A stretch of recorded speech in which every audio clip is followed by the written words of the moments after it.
Gereja menjadikan sosok ini seorang panutan, tapi saya menyebutnya sebagai sosok yang menyedihkan. Ya, dialah janda miskin yang mempersembahkan seluruh hartanya di bait suci saat Yesus mengajar di sana. Saya percaya janda miskin ini telah menjadi objek eksploitasi menjijikan dalam sebuah sistem keagamaan. Sebelum saya mengkritik beberapa oknum pendeta, mari kita mengingat lagi cerita ini. Saat Yesus duduk berseberangan dengan kotak persembahan yang ada di bait suci dan mengamati orang banyak yang memasukkan uang ke dalam kotak persembahan tersebut, banyak orang kaya yang memberi dalam jumlah besar. Kemudian, seorang janda miskin datang dan memberi 2 keping uang logam tembaga yang disebut lepton. Lalu Yesus memanggil murid-muridnya dan berkata kepada mereka, "Sesungguhnya aku berkata kepadamu, janda miskin ini telah memberi lebih banyak daripada semua yang memberi. Sebab mereka semua, yaitu orang-orang kaya, memberi ke kotak persembahan dari kelimpahan mereka. Tetapi janda miskin itu dari kemiskinannya. Dia memberikan semua yang dia miliki, yaitu semua hartanya." Saudara bisa membaca kisah ini di Markus 12, ayat yang ke-41 sampai ke-44. Saya sarankan Anda setidaknya membaca terjemahan literal, jika bukan dalam bahasa asli. Karena ada orang tertentu yang berusaha membuat seolah-olah cerita tentang persembahan janda miskin ini tidak ada kaitannya dengan kritik Yesus terhadap ahli Taurat. Bahkan, mereka mau ini terlihat terjadi di hari yang berbeda. Jadi apa sebenarnya yang terjadi? Ketika Yesus mengajar di bait suci hari itu, Yesus menutup pengajarannya dengan sebuah kritik yang dia tujukan khusus kepada para ahli Taurat. Dalam Markus 12 ayat yang ke-40, Yesus menyebut ahli Taurat sebagai orang yang menelan rumah janda-janda, dan mereka mengelabui mata orang dengan doa yang panjang-panjang. Yesus mengatakan bahwa mereka pasti akan menerima hukuman yang lebih berat. Perhatikan kata-kata menelan rumah janda-janda. Kata menelan pada cerita itu berasal dari kata Yunani yang sama dengan kata memboroskan yang digunakan pada perumpamaan Yesus mengenai anak yang hilang. Lukas 15 ayat yang ke-30. Banyak orang tidak menyadari bahwa komentar yang diberikan Yesus terhadap persembahan janda miskin adalah bagian dari kritik terhadap ahli Taurat. Mengapa? Karena pembaca Alkitab hari ini hanya membaca berdasarkan perikop.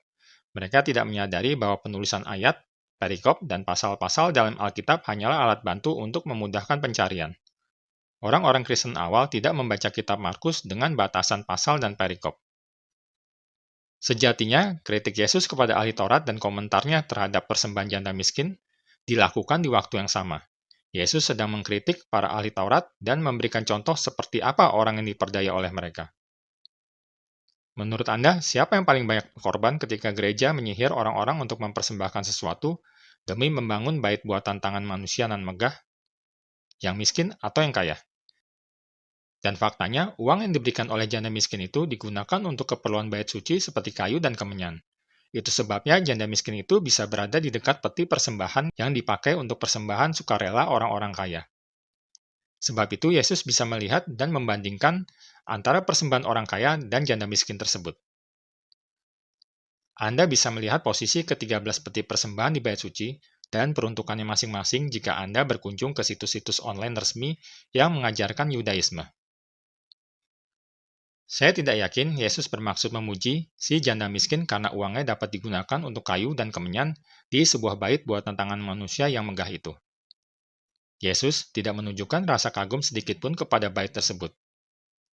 Bahkan setelah berbicara tentang janda miskin itu, dan keluar dari sana dari bait suci, Yesus segera menubuatkan kehancuran bait suci tersebut. Markus 13 ayat yang pertama sampai yang kedua. Benar, Yesus mengatakan bahwa janda miskin itu memberi lebih banyak dari orang-orang kaya di sekitarnya. Bahkan saya yakin dia memberi lebih banyak dari Zakeus yang hanya menjual setengah hartanya untuk orang miskin. Namun apakah saat itu Yesus mengatakan apa yang Yesus katakan kepada Zakeus? Lukas 19 ayat yang ke-9. Kata Yesus kepadanya, "Hari ini telah terjadi keselamatan kepada rumah ini, karena orang ini pun anak Abraham." Apakah Anda memperhatikan kemana larinya uang janda miskin dan Zakeus tersebut? Yang satu untuk pernak-pernik ibadah lahiriah di bait suci, sementara yang lainnya untuk orang-orang miskin, untuk sesama manusia.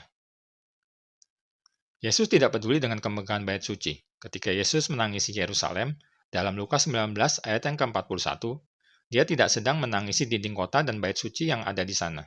Dia sedang menangisi orang-orangnya.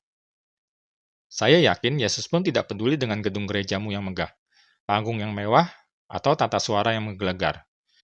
Jika di gerejamu masih ada yang mabuk karena terlalu kenyang, sementara yang lain kelaparan, apakah itu masih bisa disebut gereja? Bagi saya itu terlihat seperti neraka, dan saya tidak akan pergi ke neraka. Gereja seharusnya menjadi tempat di mana ayat ini digenapi. Orang yang mengumpulkan banyak tidak kelebihan, dan orang yang mengumpulkan sedikit tidak kekurangan. Gereja yang mengerti ajaran Yesus seharusnya melindungi orang-orang miskin, bukannya memutarbalikkan firman Tuhan sehingga orang miskin pun menyerahkan remah-remah yang tersisa pada mereka atas nama ibadah. Ibadah apa? Ibadah lahiriah? Saya tidak berbicara tentang semua pendeta. Perhatikan ini. Tidak usah meminta pendetamu menjadi seperti janda miskin itu, walaupun dia sering mengkhotbahkannya. Coba tanya ke pendetamu apakah dia mau menjadi contoh dengan menjual setengah hartanya untuk orang miskin seperti yang dilakukan oleh Sakeus. Jangan tanyakan ini kepada pendeta yang masih miskin karena memang dari awal dia miskin. Tanyakan kepada yang sudah kaya raya karena punya banyak pengikut dan terima amplop dari sana dan sini. Mengapa gereja senang mengajarkan tentang persembahan janda miskin tersebut, tetapi tidak pernah mengajarkan tentang Sakeus yang memberi setengah hartanya untuk orang miskin? Karena janda miskin itu memberikannya ke bait suci, dan pendetamu mau uangmu masuk ke gereja. Demi apa? Demi bait suci mereka. Mereka sibuk dengan bait suci mereka yang lahiriah, karena mereka tidak paham kerajaan Allah. Mereka tidak melihat langit baru dan bumi baru itu sudah tiba. Jika seseorang sadar dia sudah tinggal di Yerusalem yang baru, maka tidak ada orang yang sibuk dengan kemewahan dan kenyamanan VVIP gedung gereja. Mereka akan sibuk melayani orang-orangnya. Itu sebabnya pemahaman tentang kerajaan Allah itu penting. Ini bukan sekedar doktrin atau teori. Pemahaman tentang anak manusia yang ilahi, yaitu Yesus Kristus yang telah datang dalam kerajaannya, dan kerajaannya sudah ada di antara kita, dan dia sudah memerintah dengan tongkat besinya, itu penting. Karena itu terlihat dari cara hidup seseorang, dari cara dia beribadah. Berpindah dari ibadah yang lahiriah ke dalam ibadah dalam roh. Seseorang yang memahami apa itu Yerusalem baru, langit baru, bumi baru, tidak menjual agama demi amplop berisi uang. Karena ada tertulis sebuah nubuat tentang perayaan Sukot. Zakaria 14 ayat yang ke-21. Maka segala kuali di Yerusalem dan di Yehuda akan menjadi kudus bagi Tuhan semesta alam. Semua orang yang mempersembahkan korban akan datang mengambilnya dan memasak di dalamnya. Dan tidak akan ada lagi pedagang di rumah Tuhan semesta alam pada waktu itu. Perhatikan. Dan tidak akan ada lagi pedagang di rumah Tuhan semesta alam pada waktu itu. Lagi Zakaria menjelaskan bila mereka dari kaum-kaum di bumi tidak datang ke Yerusalem untuk sujud menyembah kepada Raja, Tuhan semesta alam, merayakan hari raya Sukot, maka kepada mereka tidak akan diturunkan hujan. Jadi mengenai apa yang Zakaria berkata?